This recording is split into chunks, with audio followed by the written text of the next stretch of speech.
దెబ్బతో టీపీసీసీ నేతలు కోలుకోలేకపోతున్నారా? అసెంబ్లీ ఎన్నికల ప్రచారంలో చూపిన జోరు తగ్గిందా?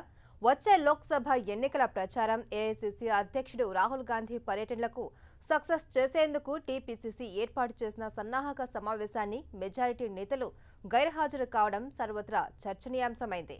ఏకంగా పార్టీ అధ్యక్షుని టూర్కు సంబంధించిన సమావేశానికి నేతలు డుమ్మా కొట్టడంతో పార్టీలో కలవరం మొదలైంది.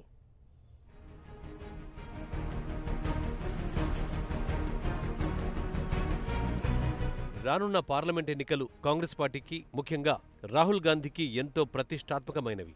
ఇక తెలంగాణలో అయితే కాంగ్రెస్కు ఇవి మరింత లైఫ్ అండ్ డెత్ లాంటివి. ఈ ఎన్నికల్లో గెలిచి సత్తా చాటాలని టీ కాంగ్రెస్ భావిస్తోంది. రాష్ట్రంపై ఇంకా ఆశలు పెట్టుకున్న కాంగ్రెస్ హైకమాండ్ మెజార్టీ స్థానాలు గెలుచుకోవాలని యోచిస్తోంది. దీనికోసం ఏకంగా రాహుల్ గాంధీతో ఎన్నికల ప్రచారాన్ని ప్రారంభించబోతున్నారు.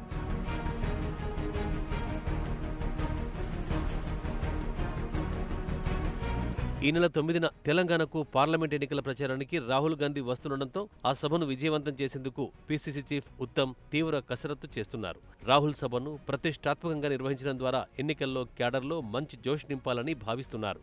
దీనికోసం రాహుల్ సభ సక్సెస్ కి సన్నాహక సమావేశాన్ని ఉత్తమ్ నిర్వహించారు. అయితే మెజార్టీ నేతలు ఈ సమావేశానికి దూరంగా ఉండడంతో ఇప్పుడు ఇది హాట్ టాపిక్ గా మారింది.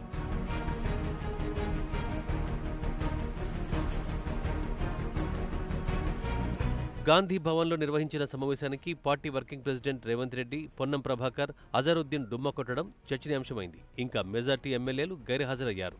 రాహుల్ గాంధీ సభ నిర్వహిస్తున్న రంగారెడ్డి జిల్లాకు చెందిన ఎమ్మెల్యేలు సబితా ఇంద్రారెడ్డి, సుధీర్ రెడ్డితో పాటు గండ్ర వెంకటరమణ, సీతక్క తదితరులు గాంధీ భవన్ వైపు కన్నెత్తి చూడలేదు. అసెంబ్లీ ఎన్నికల్లో పోటీ చేసిన అభ్యర్థులు డీసీసీ అధ్యక్షుల్ని సైతం ఆహ్వానించగా వారెవరూ సమావేశానికి హాజరు కాకపోవడంతో టీపీసీసీలో కలవరం మొదలైనట్టయింది. రాహుల్ పర్యటనకు సంబంధించి సభాస్థల విషయంలో టీపీసీసీ తొందరపాటు నిర్ణయం తీసుకుందన్న విమర్శలు వినిపిస్తున్నాయి. మొత్తానికి పార్టీ అధినేత బహిరంగ సభ విషయంలో పార్టీ నేతలు దూరంగా ఉండడంపై భిన్నాభిప్రాయాలు వ్యక్తమవుతున్నాయి.